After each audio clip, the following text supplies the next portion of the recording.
गुरु गोविंद दो खड़े काके लागो पाए। गुरु गोविंद दो खड़े काके लागो पाए। बलिहारी गुरु आपने गोविंद दियो बताए। कबीरा गोविंद दियो बताए।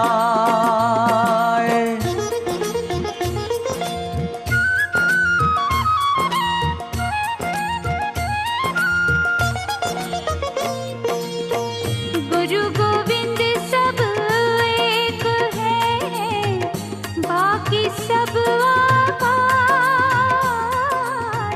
गुरु गोविंद अष्टादश पुराणेषु व्यासस्य वचनद्वयम् परोपकारः पुण्याय और पापाय परपीडनम। बस ये दो बात पकड़ लेना। भला करोगे तो पुण्य होगा, और किसी को दुखी करोगे तो पाप होगा। सारे इन वांग्मय का लक्ष्य यह है। लक्ष्य यह है कि दुनिया में भलाई का विस्तार हो। इसलिए महापुरुषों ने भी, व्यास जी के बाद भी जितने महापुरुष हुए उन्होंने भी भलाई पर जोर दिया है।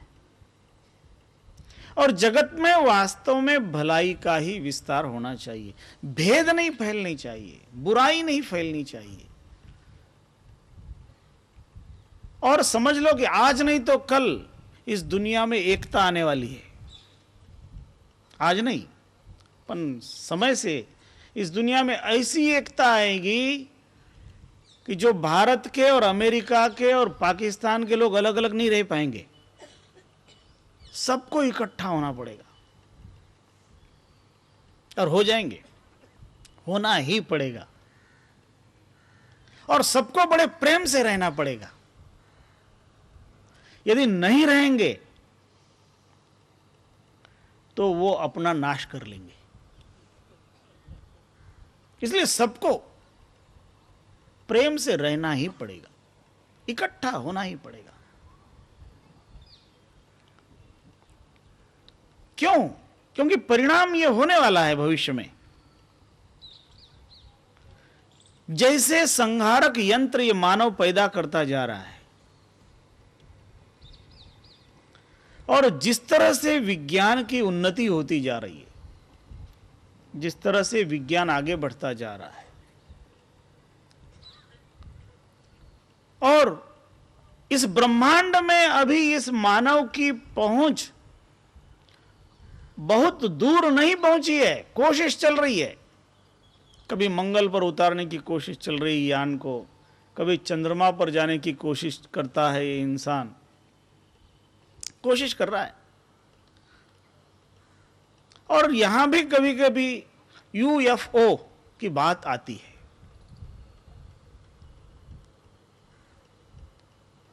तो अभी तो मात्र उसकी चर्चा होती है, लेकिन वास्तव में जब ब्रह्मांड में अनेक ग्रहवासियों का एक दूसरे के साथ संघर्ष होने की स्थिति आवे, तब पृथ्वी ग्रहवासियों को क्या होना पड़ेगा? इकट्ठा होना पड़ेगा ना। इस दुनिया का ऐसा स्वभाव है। देखो, आप कभी प्रदेश में जाओ और ऐसे क्षेत्र में जाओ जहां आपको अपना कोई न मिलता हो, और वहां अचानक कोई आपको अपने हिंदुस्तान का मिल जाए, तो आपको बड़ा अच्छा लगेगा। ओह, ये मेरे हिंदुस्तान का आदमी है। और उसके साथ बातचीत के दौरान आपको पता लगे कि नहीं, ये तो गुजराती है, तो आपको ज्यादा नजदीक लगेगा। और फिर बाद में पता चल जाए कि ये आदमी सौराष्ट्र का है, तो आपको और नजदीक का लगेगा। और सौराष्ट्र में पता चल जाएगा कि वो तो जामनगर जिले का है, तो और नजदीक लगेगा। और फिर पता चलेगा कि वो जामनगर का ही रहने वाला है, तब आपकी आत्मीयता और बढ़ जाएगी। फिर पता लगा कि नहीं, वो तो हमारे मोहल्ले का है, जिस क्षेत्र में हम रहते हैं वहीं का है, और फिर हमारे समाज का है, और फिर हमारा पड़ोसी है, और बाद में अरे तो मेरे परिवार का है। तब तो बड़ी नजदीकी आ जाती है, और अंत में जब आदमी बहुत दूर होता है तो काफी दूरियों को भी कम करते जाता है, लेकिन जितना केंद्रित होते जाता है, परिवार के अंदर आ गया, परिवार में फिर खुद आ जाता है, स्वयं, और अंत में देखता है कि मैं ही, I am the centre of the world, मैं ही दुनिया का केंद्र हूं। व्यक्ति का स्वभाव है। तो अभी तक तो ये धरती के साथ ही हम लोगों का संबंध है, इसलिए धरती पर हम एक दूसरे को दूर बांट रहे हैं। लेकिन जब संबंध इस धरती के बाहर के लोगों से होने लगेगा, तब देखना है धरती के लोग बड़े नजदीक लगने लगेंगे, क्योंकि जब ब्रह्मांड सारा देखा जाएगा, और ये होगा, इसलिए व्यक्ति को व्यापक दृष्टिकोण को अपनाना चाहिए। जितना दृष्टिकोण व्यापक होगा, तो उस व्यापक दृष्टिकोण को मानने वाले जितने भी हुए हैं, वे सारे महापुरुष कहलाए। और महापुरुषों ने अपना और पराया इस तरह के भेद को छोड़ दिया है। उन्होंने अपना पराया का भेद नहीं रखा, उन्होंने तो सबको अपना परिवारजन बनाया। अयम निजः परो वेति गणना लघु चेतसाम। क्षुद्र बुद्धि के लोगों की यह गणना है कि यह मेरा है, वो दूसरे का है। ये संबंध जो महापुरुष होते हैं उनके लिए नहीं है। उदार चरिता नाम तो वसुधैव कुटुंबकम। जिनका चरित्र उदार, उनके लिए संपूर्ण वसुधा एक परिवार है, संपूर्ण धरती एक परिवार है। और इसलिए धरती पर रहने वाले धरतीवासी एक परिवार के होंगे, एक कुटुंब के होंगे, उनमें आत्मीयता होगी। इसीलिए जब कौरवों पर विपत्ति आई और युधिष्ठिर को पता चला, और युधिष्ठिर के अन्य भाई खुश होने लगे, तब युधिष्ठिर ने कहा कि ठहरो, खुश मत होना, हम दोनों भले ही आपस में लड़ते हों, लेकिन यदि तीसरा आक्रमण करता है तो वो 100 और हम 5 अलग नहीं हैं, वो 100 और हम 5 मिलकर 105 है तीसरे के लिए। हम आपस में भले ही 105 अलग अलग हों, लेकिन यदि कोई बाहरी आक्रमण है तो हम सबको मिलकर उसका मुकाबला करना पड़ेगा। ठीक यही बात होती है, ये सब जगह होता है, इस देश में भी होता है। जब कोई अन्य देश का आक्रमण होने लगता है तो यहां जो पार्टियां लड़ती होती है ना, वो इकट्ठी हो जाती है कि अब जो है आक्रमण हो रहा है, इस समय लड़ना नहीं। वहां तो मिलजुल कर रहना पड़ता है, बाद में लड़ना फिर शुरू कर देते हैं, क्योंकि कुछ को तो लड़ाई में ही मजा आता है। और कुछ लोग भी ऐसे होते हैं, जब तक वो लड़े नहीं ना तब उसको पचता नहीं है। लेकिन क्या लड़ाई करना,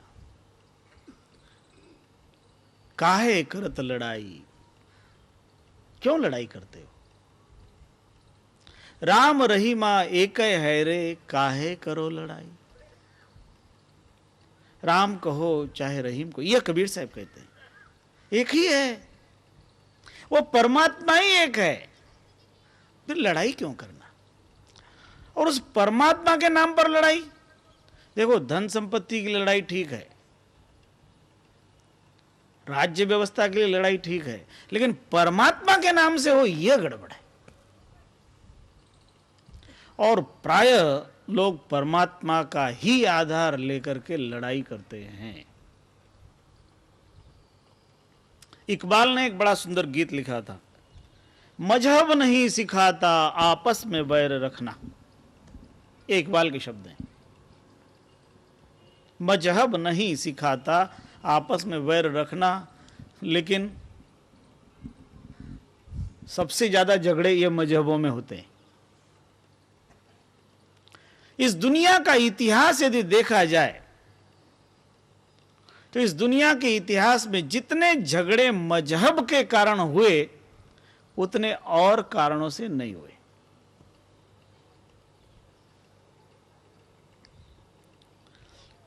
कारण यह है कि जो धर्म का वास्तविक स्वरूप है, उसका चिंतन ही कम होता है।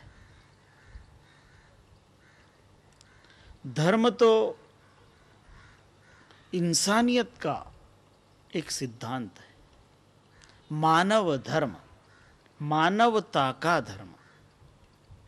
और यदि मानवता का धर्म अपनाया जाए तो कोई विवाद नहीं। फिर कोई किसी रूप से बोले, कोई क्या नाम ले, उससे कोई मतलब नहीं है, क्योंकि परमात्मा के तो अनंत नाम है। यदि उसको कोई अल्लाह कहता है, कोई राम कहता है, यही बात कबीर साहब कहते हैं। भाई रे दुई जगदीश कहाँ ते आया, कहु कौने बौराया, अल्लाह राम करीमा केशव। ये सब नाम धरे कहते हैं। हरि, हजरत, ये उसी के नाम हैं, लेकिन वो परमात्मा दो नहीं है।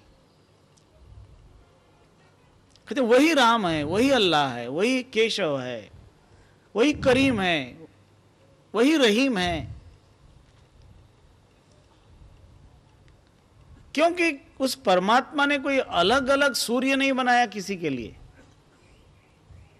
सबके लिए एक ही सूर्य है।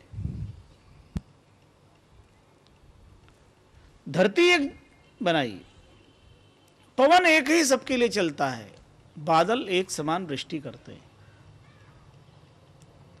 तो परमात्मा ने तो सबको एक जैसा बना दिया है। वो परमात्मा सब पर मेहर करता है, बस हम अपनी अपनी मान्यताओं के कारण विवाद करते हैं। इसलिए कबीर साहब ने मानव को यह समझाने की कोशिश की है।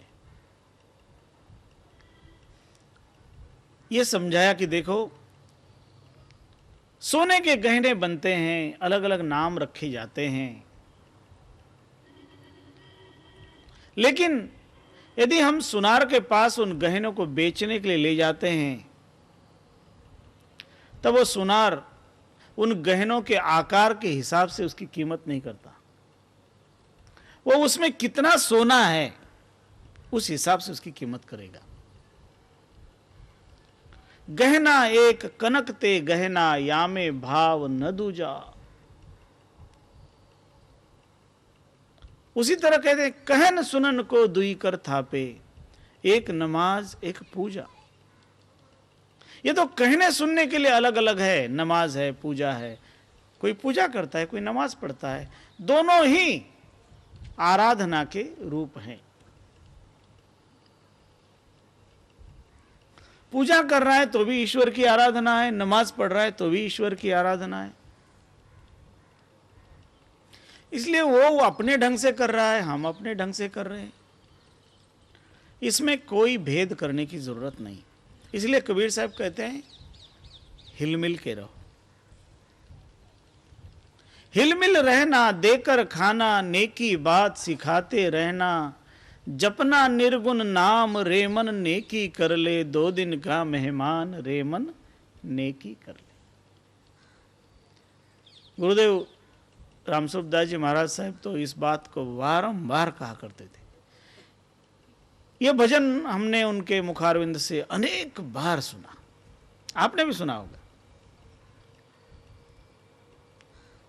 हिल मिल रहना, देकर खाना, नेकी बात सिखाते रहना। मनुष्य को करने लायक यदि कुछ है तो यह हिल मिल के रहना। और जब हिल मिल के रहेगा तो आनंद है उसमें। जब आदमी प्रेम से रहता है तो वास्तव में उसी में आनंद है। जितना विवाद करेगा उतना टेंशन पैदा करेगा, और मनुष्य को टेंशन में जीना उतना अच्छा नहीं लगता। उसी टेंशन के कारण बहुत सारी तकलीफें आती। इसलिए टेंशन को छोड़ के जीना। एकदम टेंशन तो नहीं छूटेगा, थोड़ा थोड़ा तो रहेगा, और रखना जरूरी भी होता है, लेकिन अतिशय नहीं। प्रॉपर टेंशन, मध्यम मार्ग में।